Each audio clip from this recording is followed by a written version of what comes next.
it's the Inside Track on Real Estate with Yetta Decker. And Ken Decker. And today we're going to talk about a look at 2013, what's ahead, and also a little bit of what's already happened in January and February of 2013, which gives us an idea of where we're actually headed this year in the Ottawa real estate market. Yes. Right. It may, but things can change. It That's does. the beauty of real estate. It's a new day every day. Right. So let's look at what happened in January and February. Right. January basically was down about 20% in sales. Right. And And when we say down 20%, we're not talking about down from December. We're talking about volume based on January in 2012. Right? So Yes. that's an important distinction Month to over catch. month. Month Year over over year. month is the way we'll generally talk, because if we were comparing it to, say, February last year or March or May, it just really doesn't give you a clear picture. no, because everything will be rosy, because every month for the next 4 months, sales are going to go up, Right. because it's just our spring markets coming. Exactly. So let's look at February. What happened with sales volume in February? Sales volume was down about 10% if I combine condominium and freeholds. Okay. All right, so about 10%. So it went from 1,000 homes in February of 2012 to 900 homes sold in February 2013. Right. Okay. So that's a drop of 100 homes. Yes. Or 10%, Yes. and that's of the You're good ones. with math. Yeah, okay. That's the ones that actually sold. Yes. And then how many were on the market? Well, that's a very good question, because we're talking about supply and demand, and supply and demand really starts to determine valuation of things, like diamonds. Diamonds are not that scarce, but they keep them scarce so that you will pay extra for Right. your wife. No, you'll pay extra. Yeah, exactly. Okay. Any rate, back on to real estate. So real estate, we have more inventory than we've had in a long time. So in January, at the end of January, there were 4,900 homes for sale. Okay, so that means available homes at the beginning of the month, 4,900. There were 2,200 new homes came on the market. So in total, we had 7,100 homes that were available for sale sometime during the month Of February. of February. Exactly. Right. And that when we talk about homes available, we're talking the Ottawa Real Estate Board. Yes. So some of the homes are going to be located downtown and be condominiums. Other homes could be located in Iroquois or Yes. Castleman. So of course percentages are less as you get further out, because there's fewer homes in those areas. So we're talking for the most part in Ottawa. Yeah, maybe the greater Ottawa, there's, I don't know, take a wild guess, maybe 5,000 of them are in the greater Ottawa, and the rest are very rural outside of Ottawa, because the Ottawa board is very extensive. Right. So of those 7,100 homes, Right. 900 sold, which means 6,200 were left, not sold. At the end of February. Yes. Now, Right. what's interesting is at the end of February, there weren't actually 6,200 homes for sale. There were 5,500 homes for sale, Okay. which means 700 dropped off the market, Okay. either canceled or expired and didn't sell at Or all. withdrawn. Or withdrew. Just simply removed from the marketplace. market. So no longer being offered for sale in the Ottawa area. Exactly. So at the 7,100 homes and 900 selling, we've got about 6 months of inventory. This is just pushing into a buyer's market. As an overview picture. Yes. Because there's still neighborhoods, and I know we say this every time we're on a show with you and we're talking about real estate and fluctuations in prices and activity in a particular neighborhood. It may be that you're in a neighborhood that is still very much a seller's market versus moving into a buyer's market. Yes, the market's very micro. And that's Very. why our services come in so handy, is because we'll come in to do an evaluation on your home and let you know what the market's doing in your neighborhood, what competition you have, what the previous sales were, what the days on market were for those homes, and we can get a general idea of what the market is in your micro niche area Right. and put a proper evaluation on a home. Absolutely. And something we offer all of our clients is a ongoing evaluation. It's actually an emailed version of what we're talking about. And it just basically gives you, or very detailed, gives you what is going on in your neighborhood. I'm sure well, I know I've certainly had this experience before. I actually was a realtor. People would tell me that their home sold for X, or the house down the street, the news on the street is it sold for X, whereas it really never did sell for that. It sold for a very different price. It might have been on the market for that. So there's a lot of confusion about asking prices versus selling prices. And for an average person, the information you have access to is what people are asking for their homes, not necessarily the 4 price reductions that took place and then what it actually sold for at the end. So what we're able to set up for you, this is a long answer to get to the short thing that we can provide for you, is an ongoing, and normally we would do it on a monthly basis. It's once a month you would get an update of all the market activity in your neighborhood. And it would include not only the active properties, because those are reasonably available through MLS.ca or any of the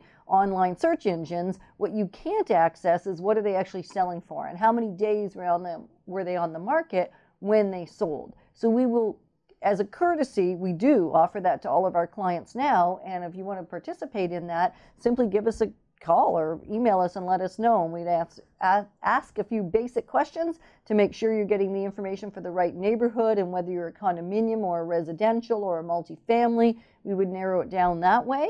And then you know what's going on in the market all the time. That's very exciting. It is exciting, actually. Hopefully our staff know that. They do. That they're ready to provide that. They've been providing it for a long time, and they'll provide it even more. I didn't tell them about today's show, though, because I didn't know I was going to offer that. Yes. However, if hundreds of you phone, we will get it done. Operators are standing by. Exactly. All right. So let's go back to the market, because that's one of the things that we get asked frequently, whether we're out at a party or, wherever we are. People know we're in real estate, and that's one of the first questions they ask is, what's the market doing? Right, and it's such an individual to their neighborhood answer that you can't answer it in 2 seconds with any validity. Right. So 13% of the houses sold that were available in February. Now, affordability, again, is quite affordable, because even though about 3/4 of the market was under $400,000, and close to 1/3 of the market was under $300,000. Okay. So 1/3 of the houses that sold in February, so that would be, of the 900 that sold, my quick math would say that would be 300. Right. 300 of the houses that sold were under $300,000. Okay. So with interest rates, I've seen discounted rates at 2.89 for 5-year terms, which is incredible. Which is fantastic. That's a very affordable home. Almost, for many people, less than what they're paying rent. Generally, unless they're renting something very, very little. Yeah. But typical rent is in excess of what it would cost to carry a home, right? Even with a very minor amount of down payment. So that's supply and demand. And based on the demand being down slightly, the supply being up, it's interesting to see, well, what are prices doing? Because in some markets, a shift like that would make a significant price change. Ottawa historically is very, very stable.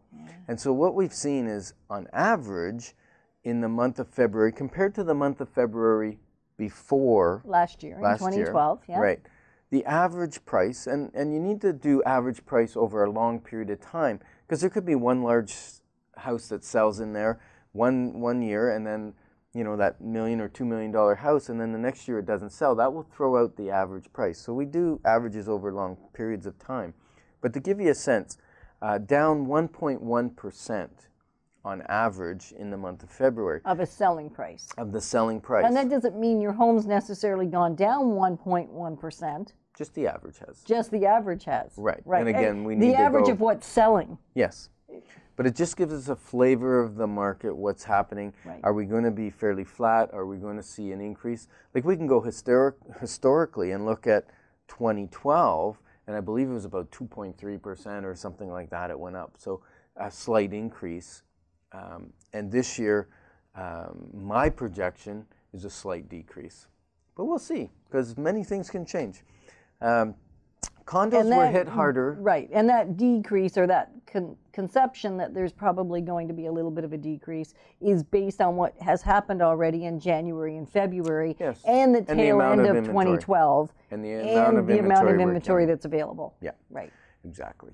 So condominiums were harder hit, 3.1% decrease in price, and freehold homes about 0.6. Now, part of that is in due to, in the last couple years, condominiums have been rising faster in price than freeholds. So they've been running 7-8%, where freeholds have been running 6%. So there's, I think, a little bit of a correction in the market happening. Right. Because historically, if we go back over a longer period of time, the condominium market has increased often slightly behind what the residential freehold market has done. Mm-hmm. And so last year, or the year before, was a bit of an anomaly in that we saw it flip actually. Yeah. And we're finding with inventory up, the selection is great. Great time for buyers to buy. There's never been as great a selection of homes to pick from. And you don't have to worry about overpaying typically in this market, because there is so much competition that with 13% of the houses selling, it's only the best houses that are selling, the best price, the best condition, the best locations. Those are the types of homes The that are best selling. features, the Yeah. best cared for, and the most accessible, Best the best updated. marketed. Yeah. So the buyers are finding the gems out there. Yeah. And they're selling. And they're selling. So we're selling lots of homes. Yeah, some of the homes are still selling in one day. Yeah. Others are sitting and not selling in months and years. Right. And it's all based on condition, price, and all those things. Right. So great time for a buyer to buy. And they may worry, well, will it be cheaper in 6 months or a year? Maybe, maybe not. But we know that there's never as good a time as right now to buy a home. It's like, if I planted a tree 15 years ago, when I built my house, I'd have a beautiful big tree and we'd have shade. But if I didn't plant that tree, there's no time like present to plant the tree, because in another 15 years, I'll be going, oh, I should have planted the tree. And Right. It's the same thing with housing. Absolutely. And also, if you're not owning a home, then you're paying somebody else's mortgage anyway. Mm-hmm. And that money is so bye-bye. that money is gone all the same. So part of this is you're protecting your own money by having it go against your home rather than somebody else's, which I think we often forget about when we're talking about our actual cost and what's happening in the marketplace. And then the other thing we keep having to come back to is the interest rate. If the interest rate goes up even at 0.5%, all of a sudden, even if my prices have gone down slightly, my monthly payment's actually higher. Accelerated, yes. Yeah, so it's kind of crazy that when we focus on just one aspect, we don't get an accurate picture. Mm-hmm. The other thing that's interesting is most people in an upscale market, where market's going up, like to upgrade their home because they built equity in their home, right. And now they want to take that equity and go buy a bigger home, right? Which is a fabulous thing to do. And right now you've built equity for probably a number of years, depending on how many years you've been in your home if you're an existing homeowner. Moving up, typically what happened was the house that you're moving up to went up more because they went up the same amount in percentage. For argument's sake. For argument's sake. If you're similar neighborhood or, yeah, okay. And so your increase in the one you're moving up to was more. Now with a market that's level or slightly decreased, you're going to find there's more bargains in those upper price homes, because with over a third of the market being in the under 300 and almost half of it or 3/4 being under 400, if you're selling an under 400 home and buying a more expensive home, that market is much smaller, and so you're probably going to be able to do well in the negotiations on those upper price homes in this particular market we're in right now. Right. And when we talk about percentage increase or percentage decrease, it obviously affects much greater the higher priced properties because there's fewer of them. We're only talking about 25% of all homes sold being over $400,000. Mm-hmm. That's not very much. So if you're thinking of upgrading your home, either location, price, size, now is the time. Give us a call at 613-860-4663 and let us connect with you. we'll come in, do a free evaluation on your home to give you an idea of market value in today's market in your location, so you can make an educated decision whether, hey, now's the time to add that extra bedroom or that home theater room that everybody's loving, or a main floor family room, or going from a townhouse to a single home, or from that 1-car garage to the 2-car garage or the 3-car garage, whatever your needs may be. Now's the perfect time for that. Yeah, it really is. It's an exciting time in the market, and that's not the news that we tend to get out there. So we're here to say it's an exciting time in the real estate market. And because we have lived through another market in the past, in the 90s, that was very similar to this market. The interest rates were a whole lot higher, though. Yes. Significantly higher. However, the way the market is playing itself out was very similar. And we have already experienced that. We've already built strategies around how to work around that. And so we do that in this market. And it makes it actually rather fun and exciting. Excellent. So that's about the market. Yeah. Now we're going to switch tracks a little bit. Yeah. We had a question last week about building permits. Do I need a building permit when I renovate? And I thought, what a great topic to discuss on a show, because some renovations are important that you get a building permit for. And many people don't really know. They think, well, if I'm going to add on, put a foundation and add on a family room or something and tie into the roof structure, and well, I need a building permit. And that one's pretty obvious. Right. But there's many things that we maybe do and take for granted that we can do without a building permit, which actually is against the law. Right. So we're just going to interrupt Ken for a minute here and tell you, thank you for joining us on the Inside Track on Real Estate. We've been talking about a review of 2013 so far, January and February, a bit of an overview. And so if you want to hear that, please go back and listen to the first half of the show. And we're about halfway in, and now we're going to talk, or Ken's already begun talking about renovations and improvements. And when do I need a building permit? When don't I need a building permit? And so you can answer that now. Yeah. And if you have questions like this one, when do I need a building permit? Please send them in. Or a different question, because if it's the same question, we're already going to have it answered. Yeah, very good. Not like this Thank you. one. Yes. Okay. A different question. If you have a different question you'd like to send in to us, you can send that to deckerteam@chri.ca, or you can call us with it at 613-860-4663, and we'd be happy to either answer your question in person and then put it on a show, or just put it on a show, whichever you'd prefer. So, building permit, no building permit. When do I need one? When don't I need one? Who tells me that stuff? Well, the city. It goes under the municipal bylaw program, whether you need a building permit for certain things or not. And it's always great to make that phone call if you're not sure. Things like finishing a basement. Probably you need a building permit. If you're going to update plumbing or electrical, you're going to need a permit. If you're going to construct a deck or a shed above a certain size, you're going to need a building permit. If you want to put in a wood stove, you're probably going to need a building permit. Changes to partitions inside your house, where you're taking out walls or moving walls, or especially structural walls. And sometimes the average homeowner doesn't know whether a wall's structural or not. We were just at a home not long ago that the structural wall was taken out and no beam was put in, and now there's a little bit of a trampoline effect going on in that house. And that could have been so easily avoided, because sometimes we think we know what we don't know. Yeah, and we think that trampoline effect is kind of funny, and yet the floor could be compromised, and you could find your second floor on your main floor. Yeah, and certainly if you go to sell your home, a building inspector, I'm hoping, is going to very quickly discover that. Yes, and that's going to be a challenge. And it's much harder to fix after the fact, because then everything started to sag, and even then put supports in, you potentially break windows. I mean, it all back it's a bit of a nightmare. Yeah. So I'd probably err on the side of getting a building permit versus not getting a building permit, even though or at least asking the city what your obligation is and your requirements are. Now, having said all that about building permits, and I know Ken will go on for much longer about it anyway, is there are many, many homes that are sold today, especially basement renovations, where there are no building permits.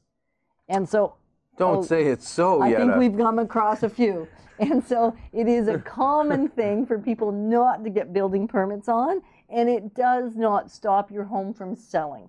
So this isn't about alarming you. This is about educating you as to how you might want to move forward from here on in. And I will talk about some of the pitfalls that we've run into. Yes. When there are no lots. building permits. Right. And so if you currently have a home and there are no building permits, because often for basements, I must say, after almost 25 years of helping buyers and sellers sell homes, that's certainly a common discovery. And so it certainly does not stop a home from being sold. It just means you may get some surprises. You're stealing my thunder from later in the show. Well, then maybe you should have talked quicker. Maybe you shouldn't have interrupted. Anyway, other things that you might want to call the city about. That is my favorite thing to do. Yes, it is. Other things you may want to call the city about is changing the structure around doors and windows, especially around the top of the door or window, because that's where your structure is carried to the support. So if you're making it wider or taller, you're going to get into the structure of the door. If you're making it, or the window, if you're making the window a little deeper, you're probably not going to run into the structure. But at any rate, if you're just taking out one window and putting another one into the same frame and everything, you're not really getting structural. And I don't think you'll need a permit, but check with the city on that.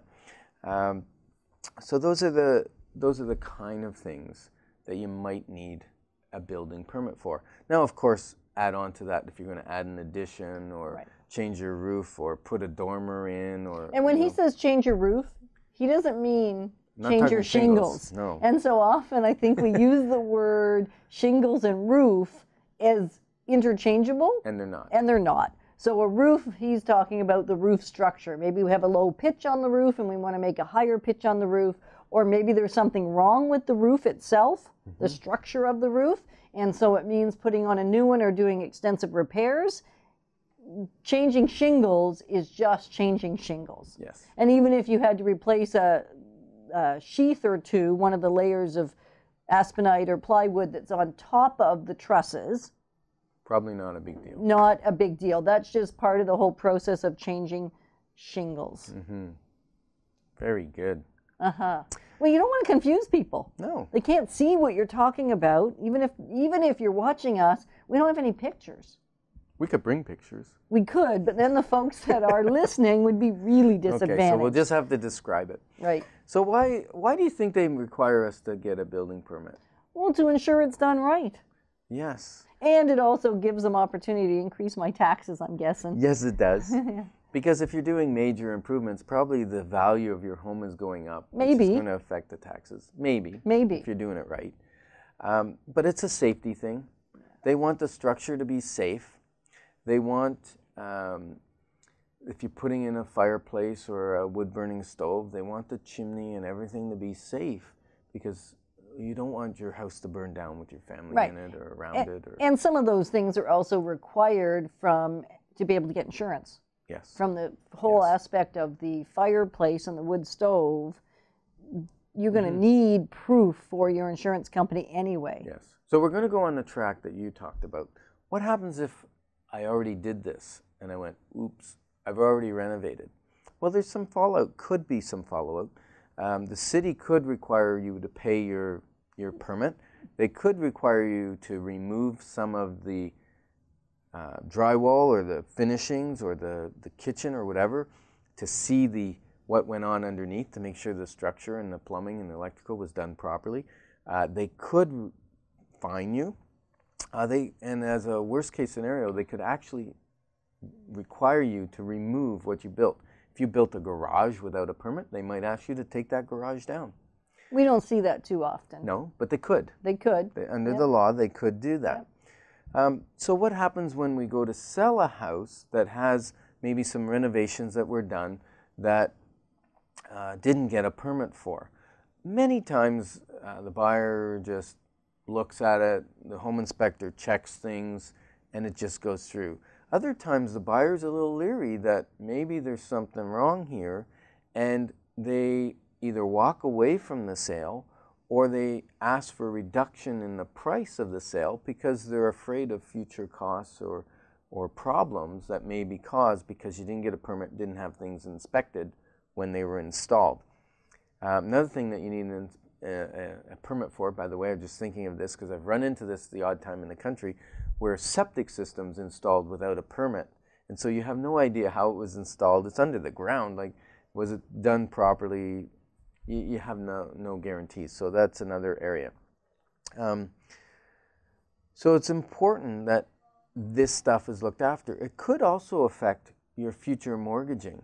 If you do something that structurally affects your house and then it comes to remortgage time, and maybe they send in an appraiser to check the house or whatever for refinancing, or maybe you want to increase your financing or something of that nature, that appraisal, they'll look for structural deficiencies in the house because it's going to affect the value of the house. Absolutely. And it could affect your future mortgageability of your property.